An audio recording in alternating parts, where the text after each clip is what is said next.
We'll listen to the weekend video for now.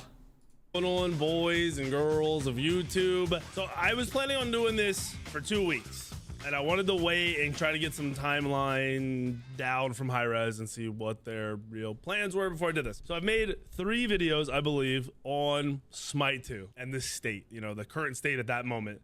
One was October. I think the last 2 main ones were in October, which is where the CEO was tweeting and just kind of ruining and going off on other games and stuff that's going on, and it was bad look.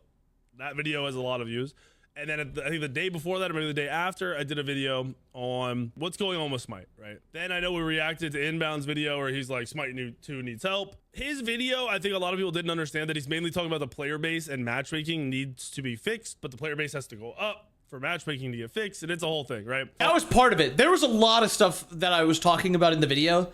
It was it was literally a constructive video, but everyone's like, this guy's such a doomer. It was constructive. It was just issues that I had with the game that I want to see changed. Pretty much days away. I don't know why cat keeps meowing. Wait, days is a cat? away from the free-to-play launch of Smite 2. And there's some people that are ignorant to the idea. Ignorant, it's fine. Like you don't need to know everything.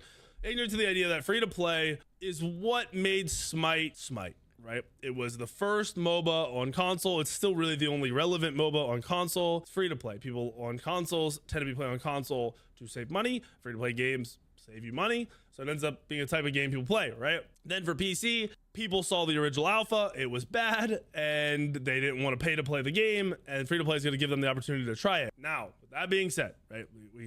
We've gone through some crazy hurdles with Smite 2. All right, I know Fine OK dropped the video today when I'm recording this. I think he went into the specifics of like animations being better and why Smite 2 is better than Smite 1, all that stuff, right? He is correct. Now, those things are super detailed things that a smaller portion of people really, really care about. Obviously, he talked about the bigger things too, but the smaller things, you know, animations looking cool, that stuff, a lot of people don't care about. What's his video's name? That is Doomers aren't gonna like this. More single player style gamers focus on, which are a lot of Smite players, but it's not the core part of the competitive gameplay, right? The big thing that people hated was the game felt clunky. The game didn't feel right. It didn't feel like Smite 1. At first, it didn't look like Smite 1. And Morning, Grayley. On top of that, people didn't have their gods. They didn't understand the strength, intellect change, all this stuff, right? Well, just to talk about this quickly, a lot of people just didn't like the fresh take on Smite 2.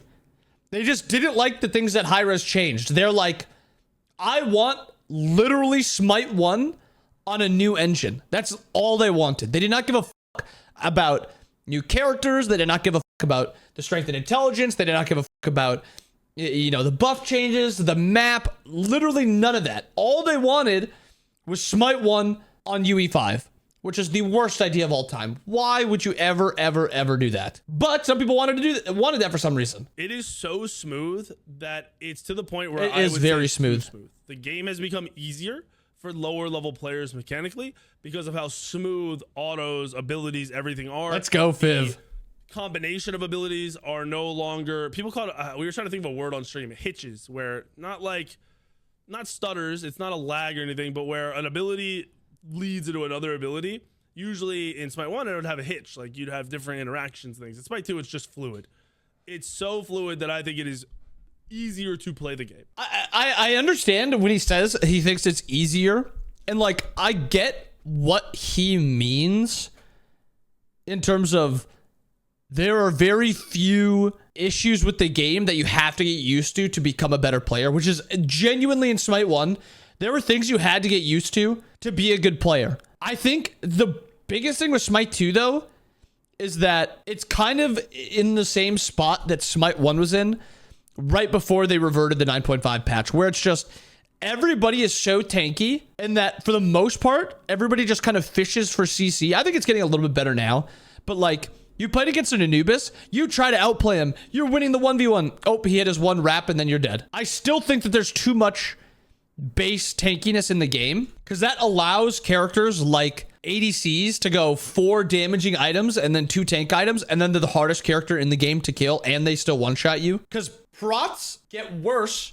and I talk about this a lot, prots get worse every prot item that you get. There's like a spot where prot items become or start becoming a lot less efficient. It's usually around 100, 150. At 100, you're taking 50% mitigation. At about 150, even if they have pen, you're sitting around 75, 80, 85, 90 protections. So you're still sitting at that about that 50% mitigation. Especially characters like Anubis who just get base protections for getting low. It makes it very hard to burst them, and it makes it very easy for them to be able to outplay because of how much survivability they just get. So I think that's part of the easiness of it also. That on top of the game just being smoother, so it is just a little bit easier to play. I think that's actually a really good thing for the lower, like your casual player or you're just not great ranked player, right? So that's the thing. The game is literally that smooth, okay? The visual in the game, it looks great. I think you're trolling if you say the game looks phenomenal or whatever. It looks phenomenal. It does not. And to combo with this, I am so excited to see what HI-REZ cooks up with skins and like different art stuff. I want to see a new Fire Giant. I don't want to see another year of Fire Giant. Obviously, I'm not saying right now, but in a year, in 2 years, I'm so excited to see what they cook up for Fire Giant area, Gold Fury area, if there's another monster somewhere, or if they want to change how the camps look or something like that. I'm excited to see what HI-REZ does with the art. Their art team, as Alex said in his video, full glaze. The art team was awesome. You'll never, in no world, if you go to Smite 1, I do think the lighting and colors on Smite 1 are a little better still. I can agree. I talked to a dev, and they basically said with UE5, lighting is one of the most difficult things I've heard to mimic or replicate from an older game. And I'm sure over time things will change, but right now I think they've got it in a great spot. Then we go to the next thing I was talking about, where gods. I don't have my god at the game. I don't have my god at the game. When you started Smite 1, you didn't have a god, okay? You didn't have a main. In Smite 2, a god you hated in Smite 1, you might love in Smite 2. True. Cupid. I love Cupid now. I hated Cupid in Smite 1. Cupid in Smite 2 is awesome. You just gotta try characters. So many changes and so many build differences, and the game is just played so dramatically different god to god that there's no way for you to know. You might be an Anubis main in Smite 1 and hate it in Smite 2. Anubis is another one I like in Smite 2. There's just a ridiculous amount of gods that are fun. Like gods I normally could care less to play. They made Cupid fun, which is crazy because Cupid has been trashed forever. So if that's your prerogative and how you're looking at Smite 2 and I don't want to play it because my god's not in the game, you should, in my opinion, get rid of that thought process and realize aspects are coming. Aspects essentially added 20 more gods to the game. So we're dropping, I think they're at 45 when this patch hits, probably around the time of this video, or maybe the day before this video, whenever it is. They're 45 gods. They're going to have 20 aspects. 20 gods are each going to have an aspect. That is a whole new god. I realize it's still this. Isn't it going to be at 49 before Aladdin? It's 45 right now. 4 gods are coming in today's patch, and then Aladdin. So there's going to be 49 gods, 20 aspects, and eventually 50. Same kid, it's still on her. It's a whole new god. The play styles change. You have Cupid support. You have Ra support coming in with these aspects. You have Kepri damage with these aspects. It's completely changing the god. It's not just I'm pretty sure V. The play style. It is changing completely how these gods overall work. You have Ra being able to heal with your ult, right? So no longer are you, I have to aim and be good at hitting my ult. It's actually really easy to hit the ult. They made it easier to aim and keep aiming and make sure you hit somebody, and then you're trying to aim at your teammates. You can tell them it's coming. Completely different. And now, something I really am excited about is, like, Raw support is going to be really good. Raw solo is going to be really good. But I wonder if somebody gets a Raw mid, like, utility build that just works wonders and it's just unfightable. Like, it just becomes this broken mid lane Raw, and then there's utility Raw in mid, and then there's also damage Raw in mid, and there's like a different ways to play him, and it changes how, like, you know, the style. I think that's the thing that excites me. So please, if your my feet are cold. Thought process is I don't want to play the game because my god's not in the game, realize you might hate your god when the game comes when it comes to the game. Don't tell them that. Love something else. So with free to play coming, highly recommend play. Now, I wanted to cover this at the beginning of the video, but I just kind of dove into this. The doomerism, and I already know weren't you dooming? I never was dooming the game. The creators that didn't whine and quit. I was apparently dooming too. So yeah, people just don't know what dooming means. It's insane how me giving feedback of stuff that I want to see changed is considered dooming. It doesn't make sense. It literally doesn't. I play this game every single day. I want stuff to change for it to be more fun. Like, you know, Incont whine and just quit. I wouldn't say Find OK quit. I saw someone try to say that on Reddit. Find OK said, hey, I'm going to put some time into YouTubing for a different game because in case Smite fails. Smart man, right? Like, smart choice. But Incon quit. Okay, so I was wrong. A whole bunch of people quit. Like, a whole bunch of people were doomering and they were super negative. I get it. If you look back at my videos and the things I was talking about, I was saying state of the game at that moment wasn't good and they needed to do XYZ. Guess what? They've done XYZ. They've done more than that. They've done so much. They really have. Look at this timeline. Alpha 1, we played it. We're like, cool, but it sucks. Alpha Weekend 2, trash, got worse. Alpha Weekend 3. Okay, it was insane that Alpha Weekend 1 was like, yo, this is an alpha. This is pretty decent. And then Weekend 2, it was like, what the fuck happened? A month passed and the game got worse. The game looks worse. Everything got worse. The servers were bad. It was like, oh shit. It's collapsing. Worse. Alpha Weekend 4 got a little better, but still not fun. Then they went on. The CEO was tweeting and making the devs look terrible. I know I called him out. I'm sure he saw it from a bunch of other people, and it seemed like he just stopped doing that. He took a step back, and the devs got control. As soon as the devs got control, they dropped an amazing patch that enhanced the gameplay, it enhanced the visuals, it enhanced I don't know how he remembers this stuff. like and ever back to back to back. That patch changed everything. That patch made Smite 2 solid. And then every patch since then has made the game better to the point where right now the game is better than Smite 1. And I saw Reddit was like, well, shouldn't it be? Or why are we even arguing a sequel is better than the original? Because the sequel has to go through the 12 years stages that Smite 1 went through. Also, what he's saying is only partially true. There are still people saying Smite 1 is better. Smite 1 is more fun. It's a more complete game. It's a finished game. Smite 1's better. Like, Smite 1 has very few positives over Smite 2. It's like the God roster, and that's really it. Smite 2 is the better game. In months, not in 12 years, not even in 12 months, in like 3 months. Remember, this game hasn't been being made for more than a year and a half. It was a year in development when we learned about it. Okay, a little over a year and a half. That's insane. You're called the Doomer? Yeah, it sucks, Leaf. It sucks. And I don't think that is processed. That we have to go through, obviously their original Smite 2, it never should have been in that state, but you have to go through the fails to get to, you know, the success, right? I think they're at a point now where I would consider the game a success. Obviously the player base is dinky and needs to massively increase. So when he says the game is a success, I'm pretty sure he's just saying, is the game fun currently? And the game is fun currently. I think success is going to come down to like player base, money, all that good stuff. And, you know, even if a game is fun and a game is successful in terms of being enjoyable, it might not succeed. It's unfortunate. I think the game is a blast right now. I think it's going to succeed, but there's always the chance that people just don't care to play MOBAs. They don't care to play, you know, this specific MOBA Smite. They care to play other MOBAs, or they want to play like Marvel Rivals, Deadlock, yada, yada. It's a success though, just because it's fun. That's what matters right now. They can work on matchmaking and all the other things, but the game is good. The game is better matchmaking than blows right now. Smite 2 is better than Smite 1. I'm really curious what Innocent Rabbit says about matchmaking. Great. Like, it doesn't just make it better than Smite 1, it makes it a great game and makes it unique and makes it feel like its own, and it's what we wanted from UE5. I also saw on Reddit, they were like, we're hyping up Aladdin walking on walls. Dude, Marvel Rivals, they all run on walls. Smite is not a vertical game. There's no verticality. There's no aiming.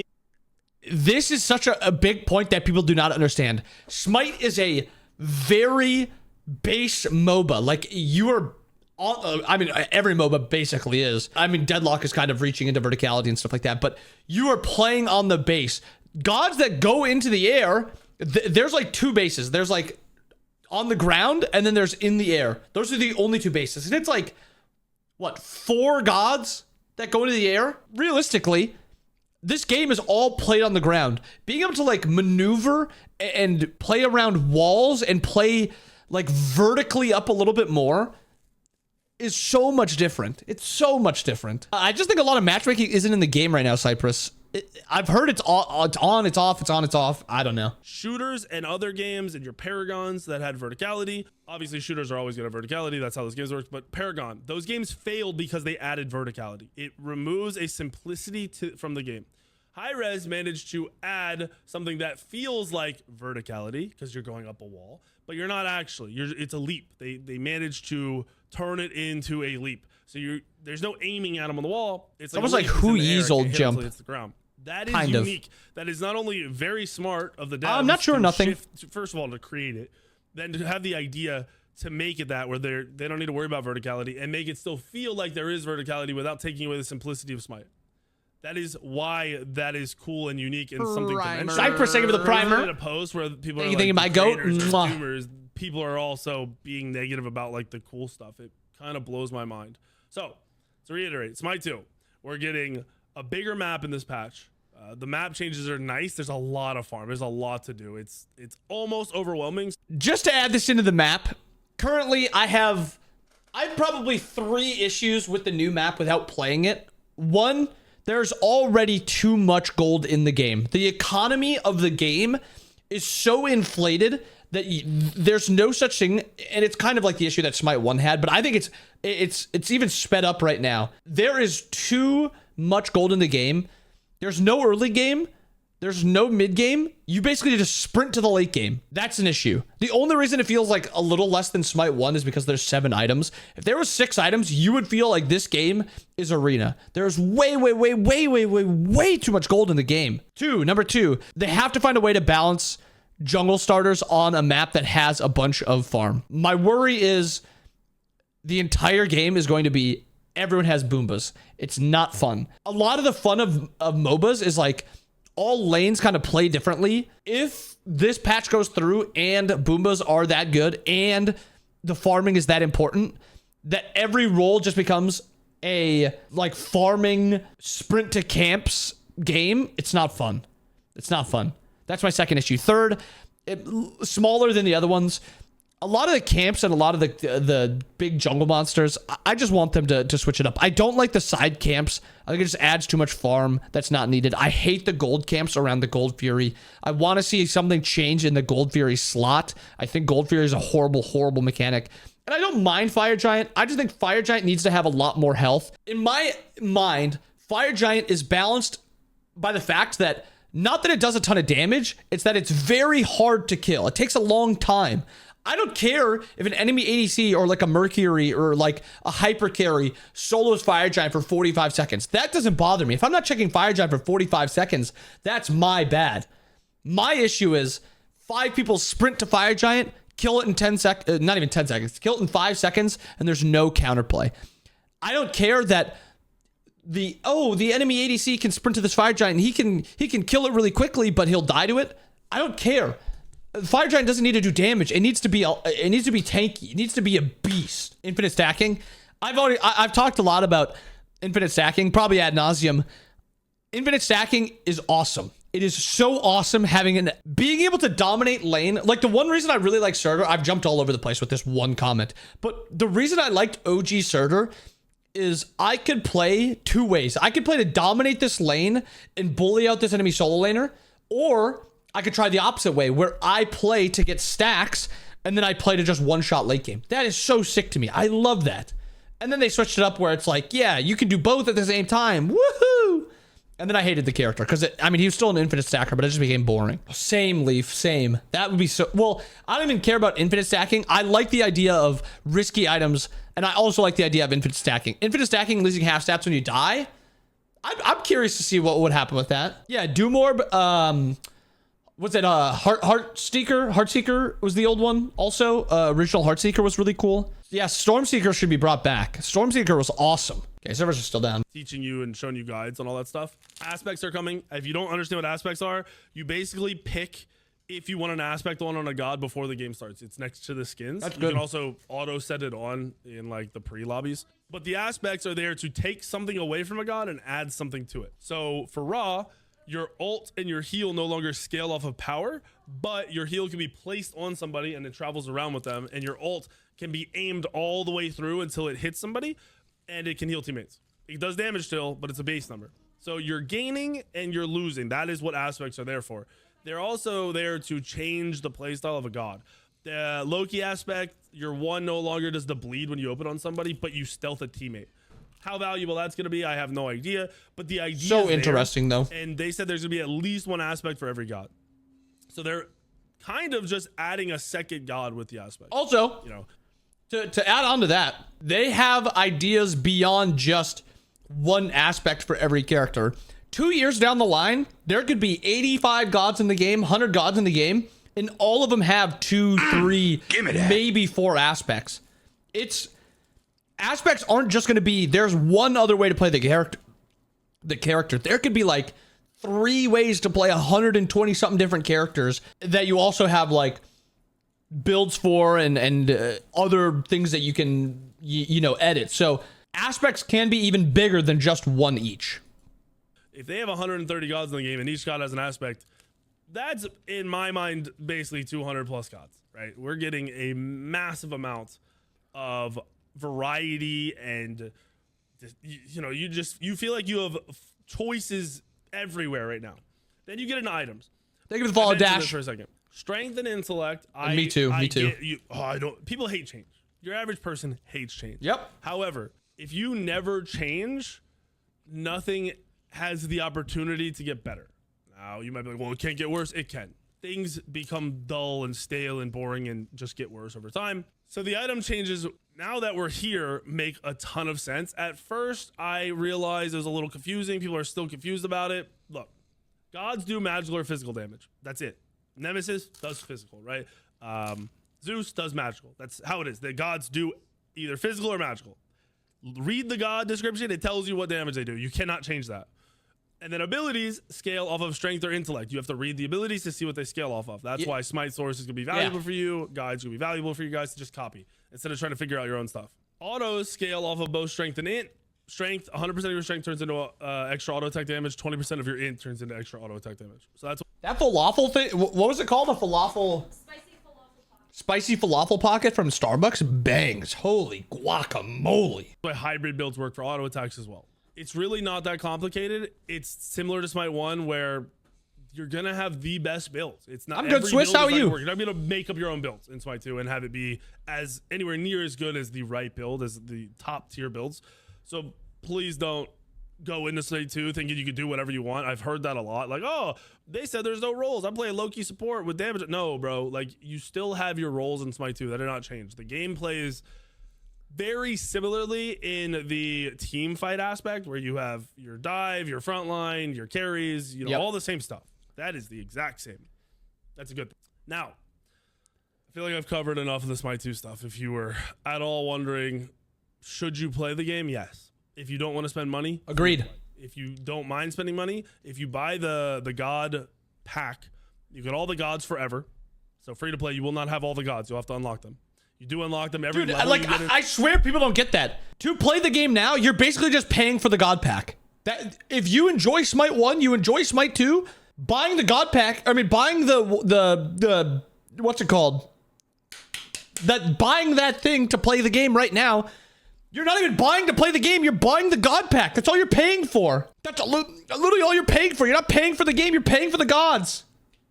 And if you don't like it, guess what? You're gonna like it. I had nothing I had nothing off of that. Getting gods for free now is extremely easy. It doesn't take 300 hours. To be honest, that wouldn't surprise me too much. I haven't looked at them. You're gonna pay for it anyway? Yeah, you get access to the game early. It's fun right now. In Smite 2, you get an unlock token to unlock a god. So you can unlock gods if you want. Then on top of it, you get your diamonds back. You get 5,000 diamonds, which is the new currency. Your Smite gems transfer to Smite 2. They are not diamonds. They are kind of like a secondary currency used to help you buy skins. So you can only buy like half of a skin with it. Or if they ever port Smite 1 skins to Smite 2, so they bring back an old skin, you will then not wrong, Grayley. Buy that skin with those ported gems. Then on top of that, I think you get, I don't know, you get some amount of the ascension passes, which is like mastering a god, you have to unlock now. There's a free version of it and then like the paid version or whatever. But if do you guys like what they did with the like ascension passes and like god masteries? Do you like how they changed it up? Because I know people like customization. I think it's really cool, and I'm not a big customization guy. Give me that. It's something that I didn't think I'd really care about, but when I have like the diamonds and the gems to buy an Ascension Pass, I'm like thinking, which one am I going to get up first? Like, I have to like plan around this. I think it's cool, and the trackers are also cool. You unlock an Ascension Pass and you complete it, so you get a god rank 10. I think the paying for Ascension Passes makes it so it feels better. Okay, it makes it feel like you've earned that character, because it's basically free. You can get it for basically free.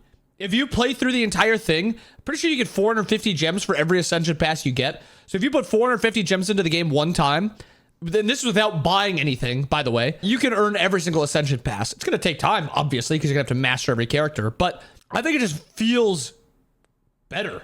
I don't mind paying for them. And it then gives you enough diamonds, which is the in-game currency for Smite 2, to buy another Ascension Pass. So you get to just keep going through all of them as long as you're finishing them. So that is... Yeah, you have to rank 10. I think buying the game, Smite 1 lasted 12 years. You got every god that came out for 12 years. So it's 12 years of content for $30. Sometimes it's on sale for less. I feel like that's a no-brainer. I got it for $20. I got it on sale. I paid $20. There was a thing on console where you could share like a home Xbox with like your other accounts. So I got the God Pack on every single one of my Smurf accounts and my main, as long as I played it. So I had paid $20 for the God Packs for, I think I had 4 Smurf accounts or something like that.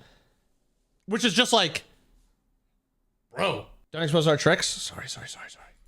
But if you're worried about it, wait for free to play, because it's coming. They're announcing it. And that's why I'm timing this with this video. Porn Star Bacchus, baby. Tweeted today.